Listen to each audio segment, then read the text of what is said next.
बांधा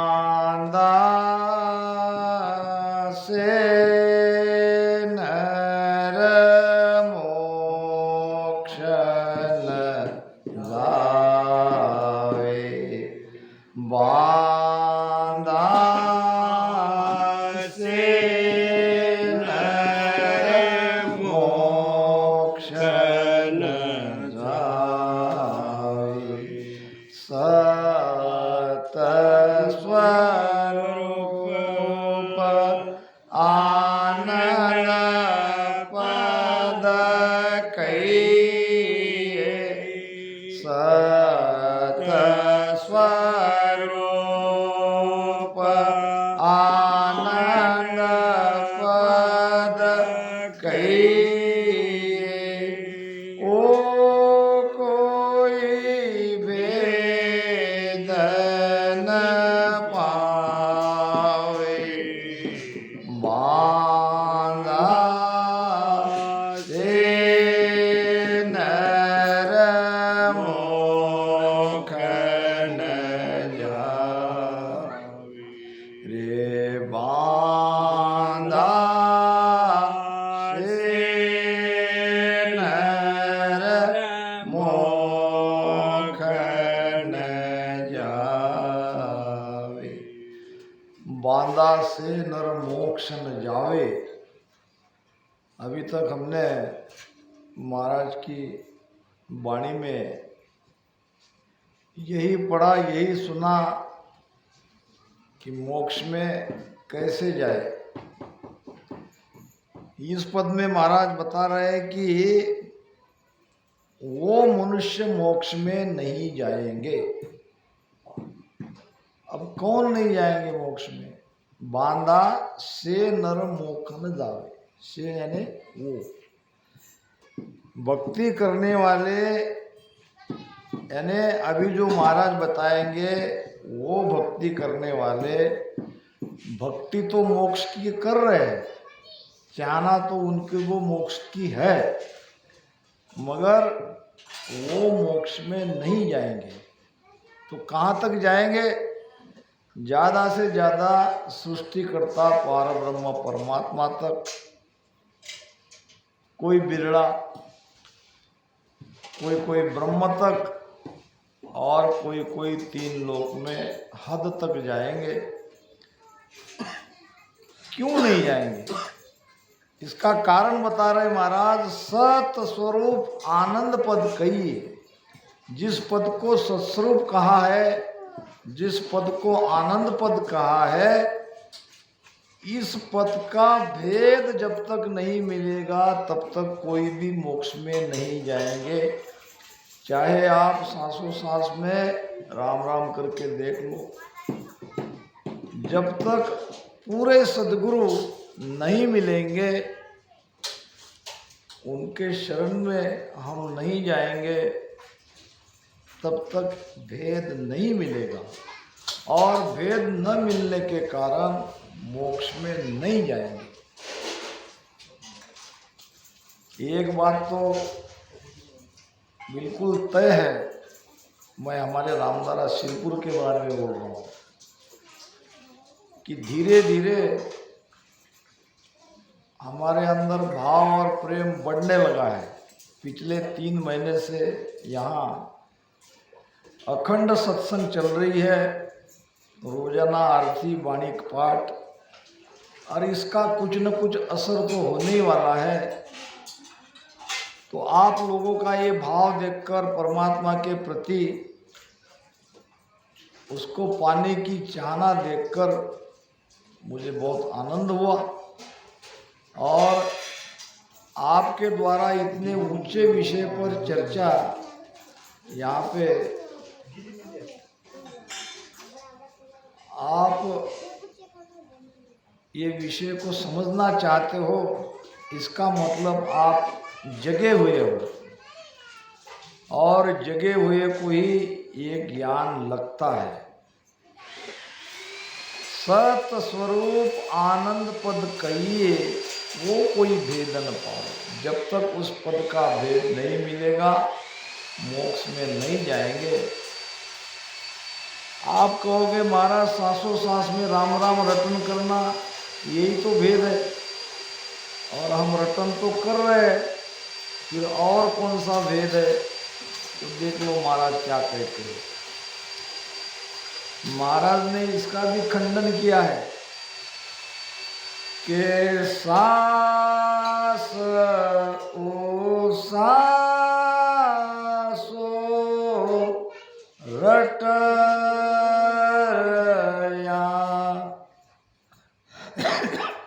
अजपे मन लागा सास ओ सासो रटया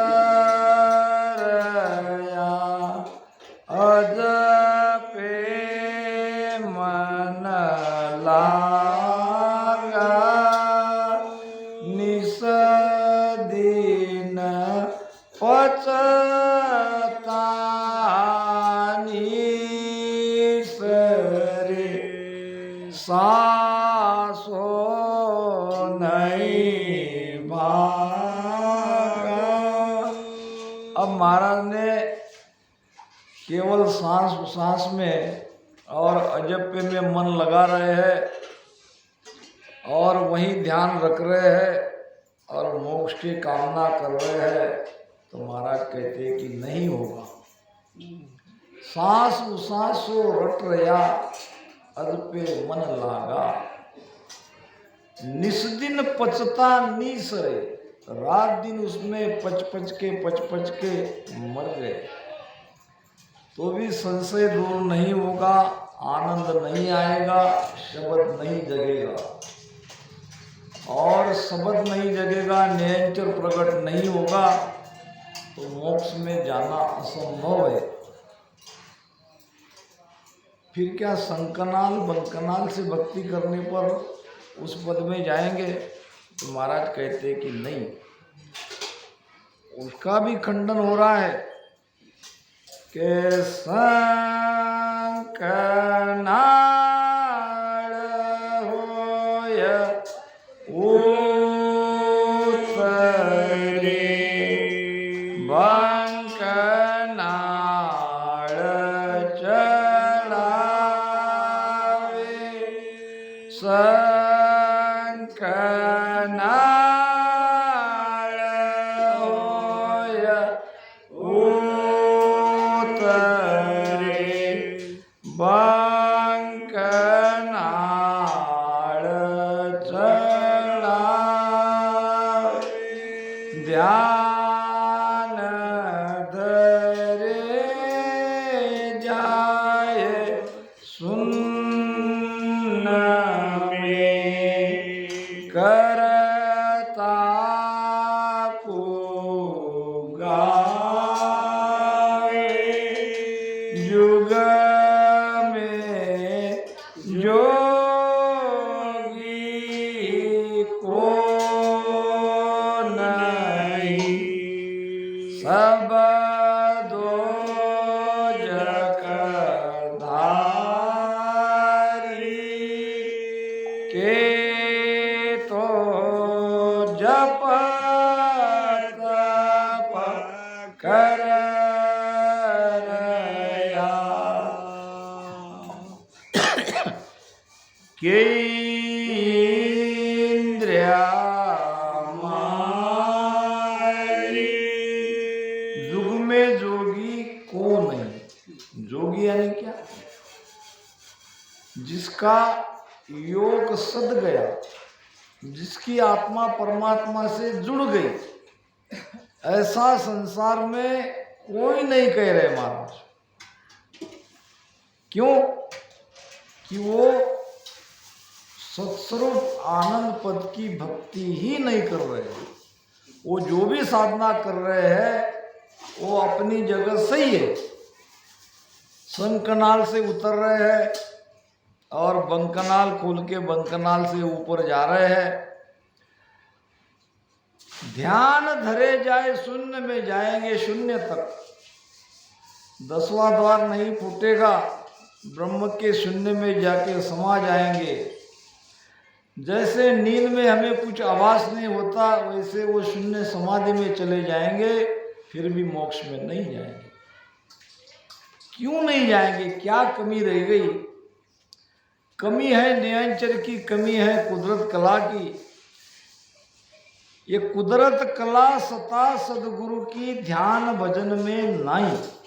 ये महाराज ने कहा कि कुदरत कला सता सतगुरु की ध्यान भजन में नाई। इन सतगुरु को तजे शीस रे, तो आ पावे नाही। कुदरत कला नहीं जगी है। कुदरत कला आती कहाँ से है? कुदरत कला सत्ता सदगुरु की, वो सदगुरु की सत्ता है। ऐसे सत्ताधारी सदगुरु संसार में रहेंगे तो कुदरत कला हमारे अंदर जग सकती है, नहीं तो नहीं जग सकती। वो ध्यान और भजन में नहीं है। देखा देख लिया जोग घटे काया बड़े रोग। ये देखा देखी भक्ति नहीं कर सकते। वो भजन राम राम सासु सास में कर रहा है, हम भी करेंगे। कुदरत कला नहीं जगा सकते। भजन आप चाहे कितना भी कर लो, ज़्यादा से ज़्यादा शून्य तक जाएंगे। सांस उसासो रट रया अजपे मन लागो। सांस उसास में रटन हो रहा है बैकरी वाणी से, और अजप्पे में मन लगा रहे हैं, यानी श्वासा की शक्ति को बढ़ा रहे हैं। अजप्पा यानी श्वासा की शक्ति को बढ़ाना, और उसमें ही पच रहे हैं। फिर भी कुदरत कला नियंत्रण नहीं जगेगा, तब तक संशय दूर नहीं होगा। जब संशय दूर नहीं होगा, भ्रम दूर नहीं होगा, तो कर्म से अलग कैसे होंगे? कर्म से अलग नहीं होंगे तो मोक्ष में जा ही नहीं सकते। सब दोजकधारी। दोजकधारी का मतलब क्या? जुग में जोगी को नहीं, सब दोजकधारी। दोजकधारी यानी क्या? दोजकधारी का अर्थ है ये संसार में जो माया है, ये माया के दुख से कोई अलग नहीं होगा। सभी माया में रहेंगे, और माया तो दुखदाई है। दोजक का एक अर्थ होता है नरक, दोजक का एक अर्थ होता है पेट यानी गर्भ। ये सभी गर्भ में आएंगे, सभी 84 में जाएंगे, क्योंकि भेद नहीं है। नाम न्यारो भेद न्यारो सदगुरु न्यारा जोई। इसका नाम अलग है, इसका भेद अलग है, और इसका सदगुरु अलग है। अब देखते हैं महाराज ने किस किस भक्ति के बारे में बताया है, और वहाँ क्या कमी रह गई जिसके कारण वो मोक्ष में नहीं जा रहे हैं। सुर गुण भगत सकल जग जाने।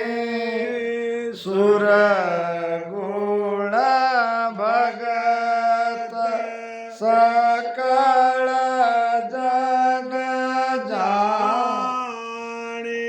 निर्गुण कोई एक ज्ञानी। ये दोनों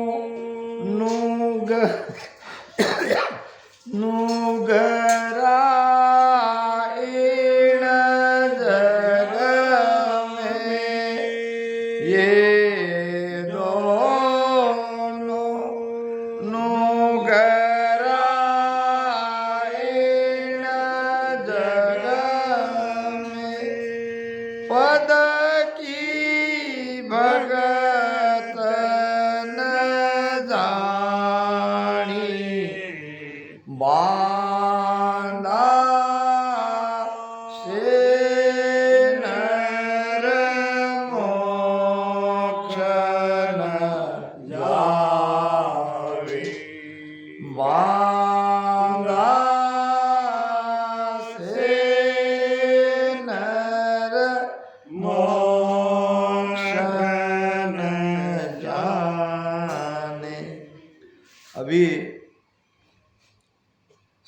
विश्वास अजप्पा और संकनाल बंकनाल,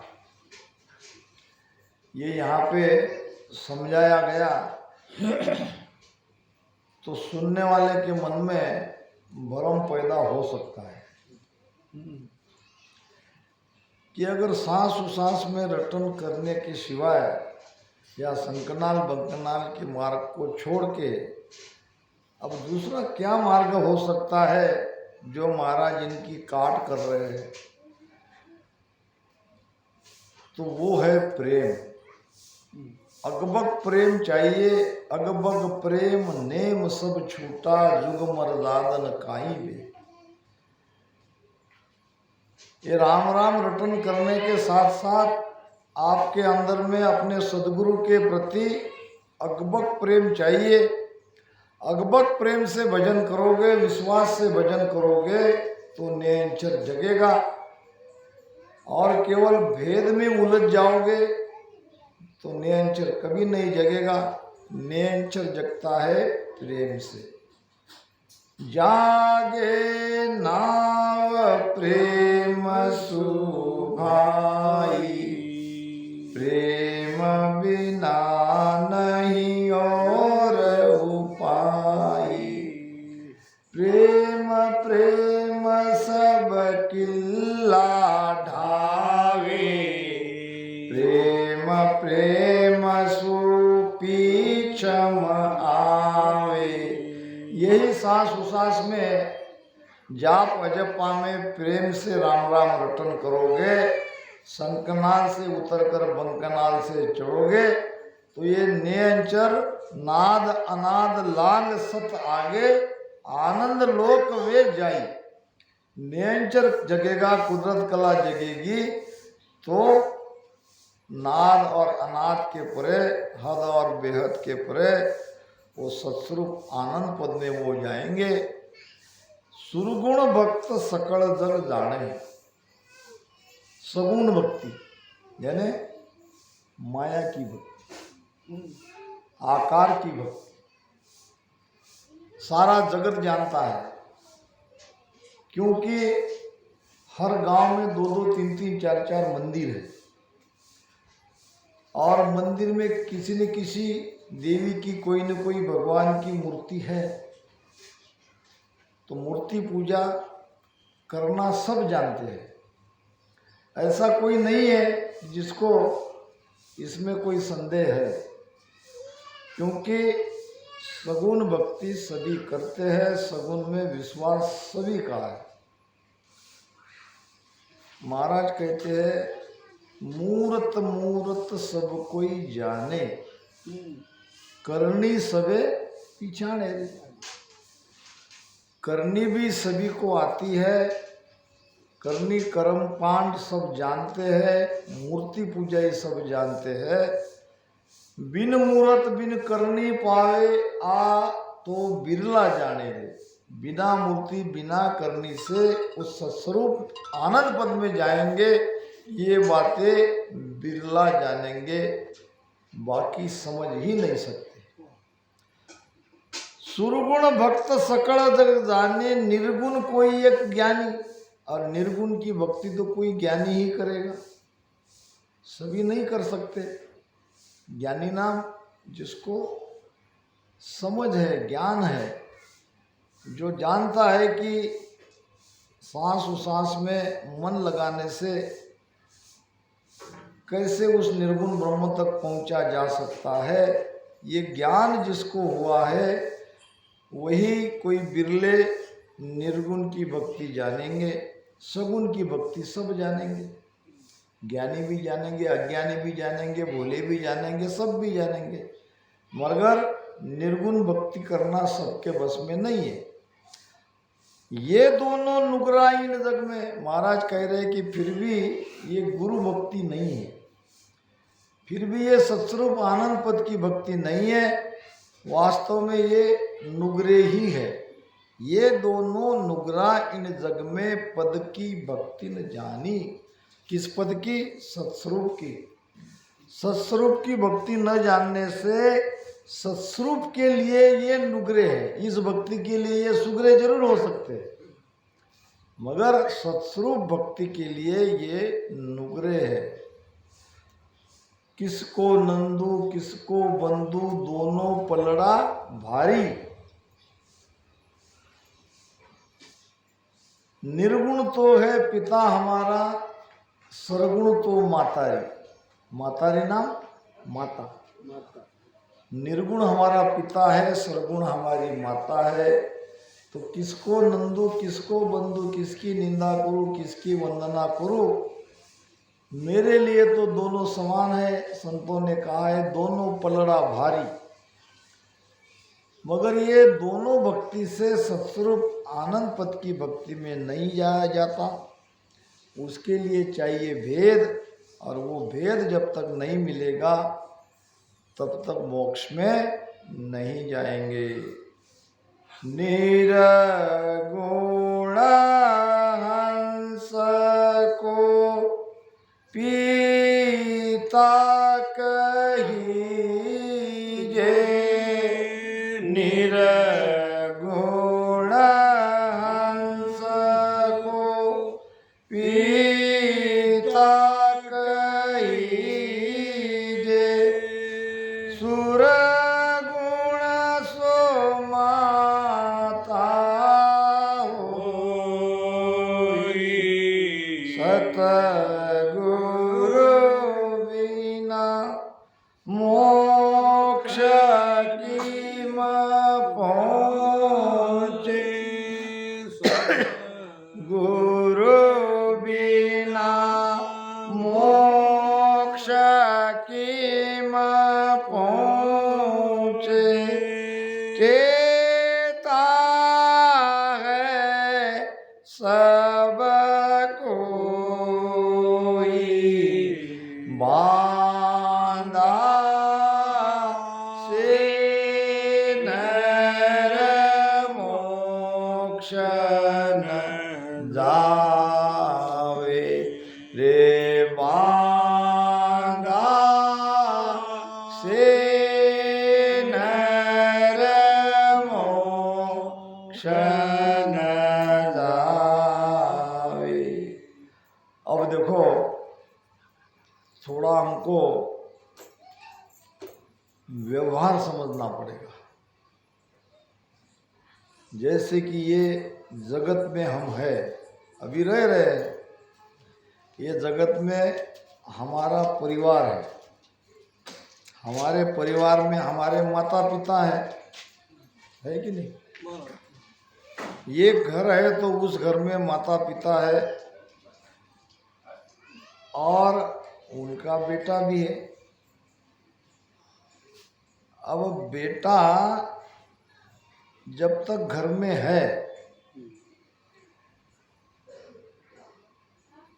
तो वो क्या कहेंगे उसको हम, वो एक पारिवारिक बंधन में ही है, जगत में ही है, तीन लोक में ही है, ऐसे ही कहेंगे ना।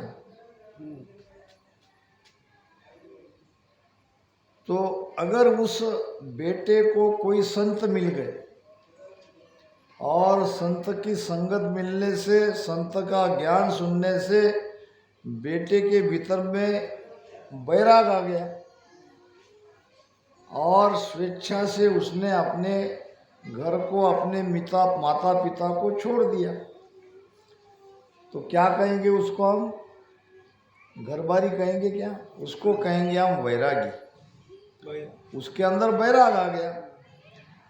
अब जिसके अंदर वैराग आया या वैराग जब आता है तब वो ना अपनी माता की सुनता है ना पिता की सुनता है। वो क्या कहेगा, मुझे जाना है, मुझे इसमें रहना नहीं। तो आखिर में थका कर माता पिता कहते कि भाई अब जाओ, तुम नहीं मान रहे हो, अब तुमको जहाँ सुख मिले वहाँ जाके रहो। सत्स्वरूप आनंद पद की भक्ति वैराग के जैसी। हमको माया की भक्ति भी छोड़नी पड़ेगी, माता को भी छोड़ना पड़ेगा, पिता की भी भक्ति छोड़नी पड़ेगी, ब्रह्म की भी भक्ति छोड़नी पड़ेगी। माया ब्रह्म की भक्ति का त्याग करने पर सदगुरु के शरण में जाना पड़ेगा, सदगुरु पद की भक्ति करनी पड़ेगी, तभी जाएंगे मोक्ष में। तो महाराज कहते हैं निर्गुण हंस को पिता कहीजे, सरगुण सो माता हो।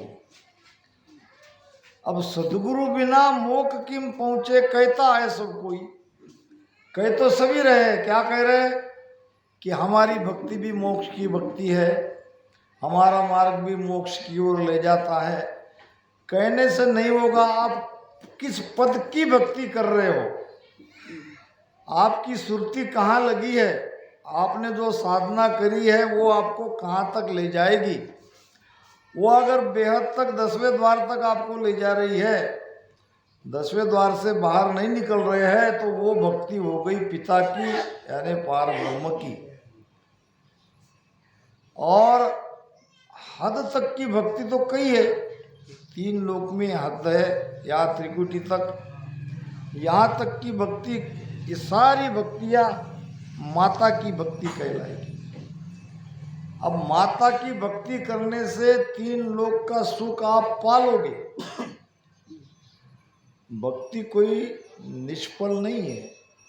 और पिता की भक्ति करने से स्वयं ब्रह्म बन जाओगे, फिर भी मोक्ष नहीं होगा, फिर भी बंधन से मुक्त नहीं होंगे, फिर भी 10वें द्वार नहीं फूटेगा।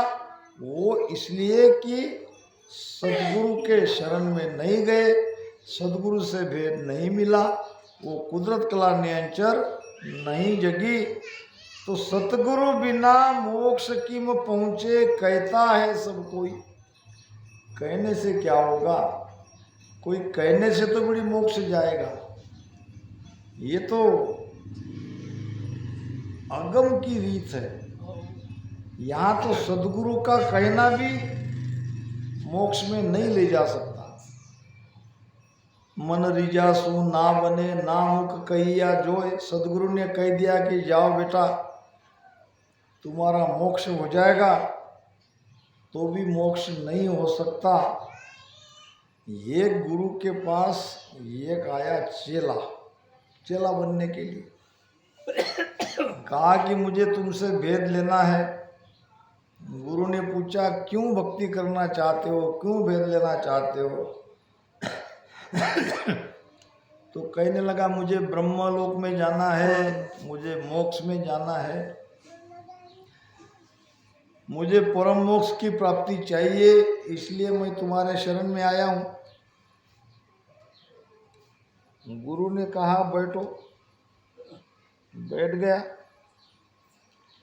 और भेद बता दिया, भेद से सुमिरन करने लगा। घंटे 2 घंटे बाद जब भजन से उठा, अपने गुरु के दर्शन किए, चेला जाने के निकला, तो गुरु ने कहा बेटा मेरी दक्षिणा। अच्छा, तो गुरु महाराज दक्षिणा में क्या दूं? अब देखो तुम ही सोचो, मैंने तुम्हें ब्रह्मलोक का ज्ञान दिया, मैंने तुम्हें पार ब्रह्म तक का ज्ञान दिया, मैंने तुम्हें पार ब्रह्म से परे उस पद का ज्ञान दिया। अब वो हिसाब से तुम दक्षिणा भी वैसी दो। चेला होशियार था, राजेश के जैसा हो सकता है।